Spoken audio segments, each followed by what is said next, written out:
So today I want to show you guys this clip of Ben Burgis, who is a socialist political commentator and an adjunct philosophy professor, debating with Nick Matau, who is a rising Zionist social media content creator. And they both recently went on the Jillian Michael show in a quote-unquote epic showdown to debate Israel-Palestine.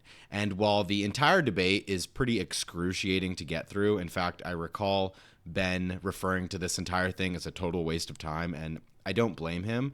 I do want to showcase this part in the debate where I do think Ben does an effective job at laying out how the injustice of Palestine is actually quite simple, and the nuances and the complexities of his history, while interesting and important, aren't necessarily relevant to the primary issue of the matter, right? The primary injustice of Palestinians being under occupation, as Ben puts it, subjects instead of citizens. And so I want to show you this part of the debate where Ben does an effective job at laying out that case. And you're going to see how every time Nick tries to derail the conversation into a certain facet of the history, in this case being the Oslo Accords, it doesn't actually address whether or not Israel's effective apartheid system is just or not. So we'll just jump right into it, and I'll give my commentary then after. That's not. There are millions of Palestinians, West Bank, Gaza, who have lived every day of their lives as subjects but not citizens of Israel, and the only reason that no Israeli government has ever offered them citizenship, again, East Jerusalem, yes, rest of these people no, right? The only reason no Israeli government has ever offered them citizenship is because then there would be too many of the wrong ethnic category of citizens. No, that's not why. It's because they haven't annexed it. Right? Yeah, but why haven't they annexed it? Okay, I'd be more than glad to have a different conversation. It's not a different conversation. It is exactly what we're talking about. No, because you're saying right now that they haven't offered them citizenship. Why would they? They haven't annexed it. It doesn't even make sense to offer them citizenship. I think that's also just an important thing to note is, do you see how Nick completely derails that point, right?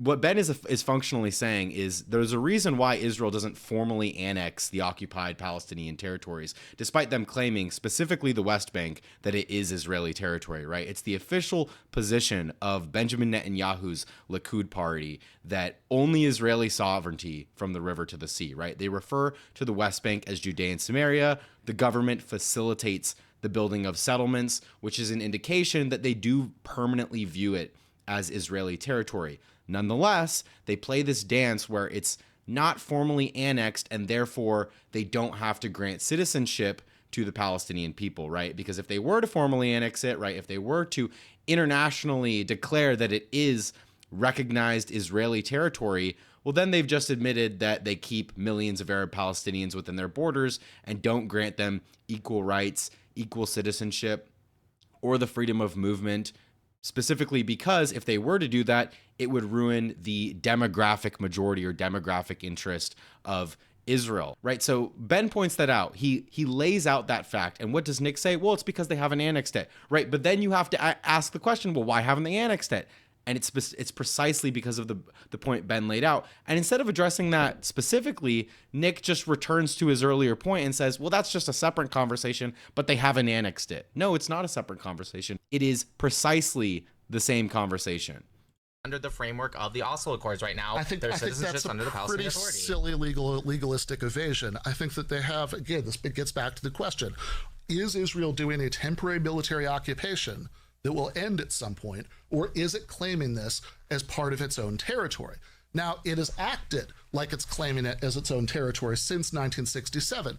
It has built cities full of its own citizens all over the West Bank. They have the people, if you live in one of those cities, you are treated for every legal purpose as living in Israel, not living abroad. You have all the rights of any other Israeli citizen. You're voting in Israeli elections. I don't know, my dad, for example, lost his mind tomorrow and decided that he wanted to become an Israeli settler in the West Bank, he would have a legal right to do that, right, under the law of return, and he could just move straight there, right? Like, and that would be considered moving to Israel. That would be considered establishing his residency in Israel.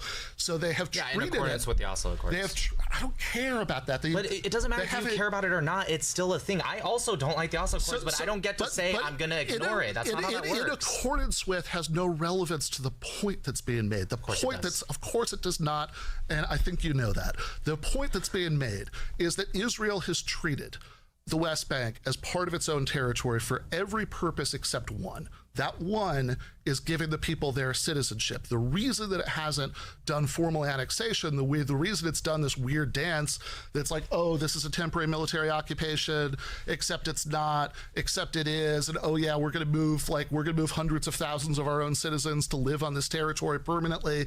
The reason it's done that dance instead of just doing a simple annexation of the whole thing is because then it would have to offer them citizenship, and then there would be too many Arab citizens. Well, yeah, of course. Listen, there's context here, and it's definitely a complex situation that, of course, they think about their security. And I know it's not just because they're Arabs, but yes, of course, there's a security concern. You'd be a fool, even if you're a pro-Palestinian, to consider anything differently, because you'd have to offer citizenship to people that are in the Jenin brigades just as much as maybe a Yosef Haddad that's living on the brigade.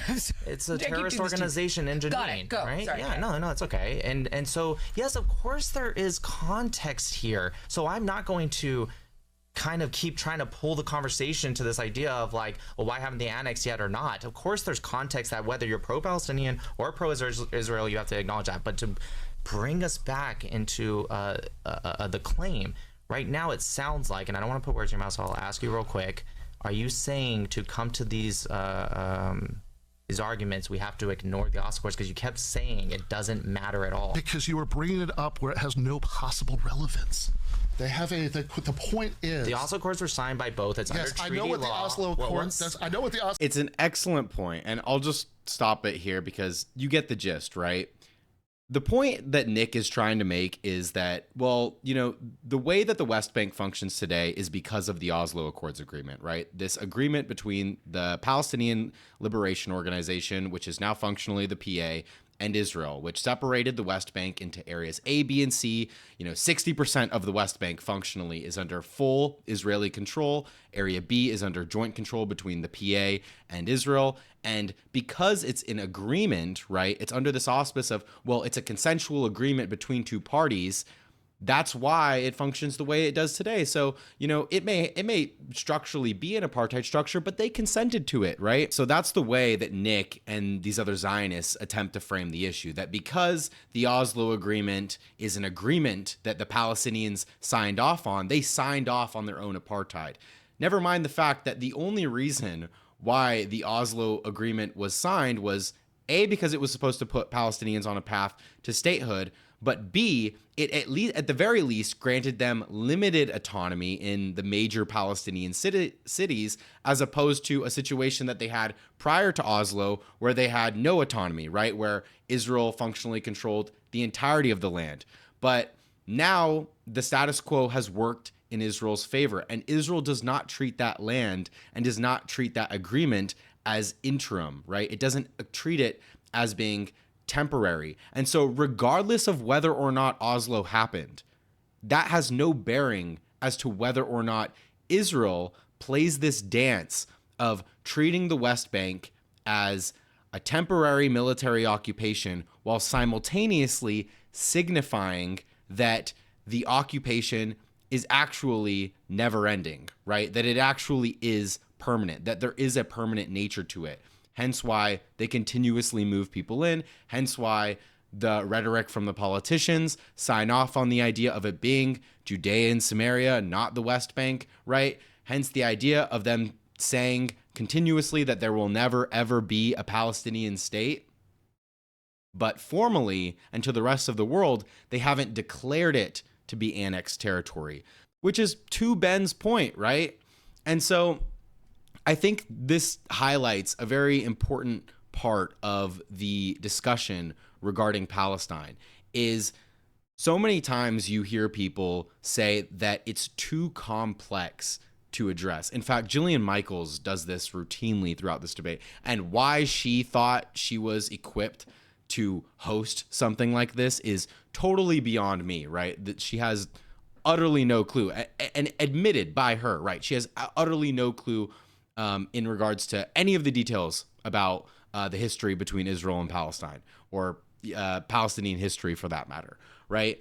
But so many people use the excuse that the complexities and the nuances of the history make it too complicated to take a stance on. But there is a very simple nature to the injustice, and that is that Israel rules over and dominates a population with impunity. This is something that Michael Brooks, rest in peace, spoke very frequently about. Michael Brooks being someone, former political commentator who's also friends with Ben Burgis, but they dominate on this population with total impunity. It's functionally the same as any other settler colonial project where they're displacing the native population routinely, ethnically cleansing them from their land, and moving in a new settler population, often with the same sorts of colonial ideology that we had, even in the Americas for that matter. And so the matter of injustice is actually quite simple. And regardless of some of these nuances, which are important in history, and I would recommend that people learn more about them, the matter of injustice against the Palestinian people is a simple one, right? And they don't want you to believe that it's a simple one, right? They want you to believe that people like Nick, Zionists, and other Hasbara propagandists want you to believe it is too complicated for you to understand, because the status quo ultimately favors Israel. So that's all I really have to say on this. I do think it was interesting. Ben did a fantastic job for as insufferable as Nick was throughout this entire debate. So, go subscribe to Ben. And if you enjoyed my commentary and want to see more videos like this one, be sure to leave a like, drop down in the comment section what you thought about this clip and what you think about the discussion as a whole, and subscribe to this channel. Great. Thank you so much.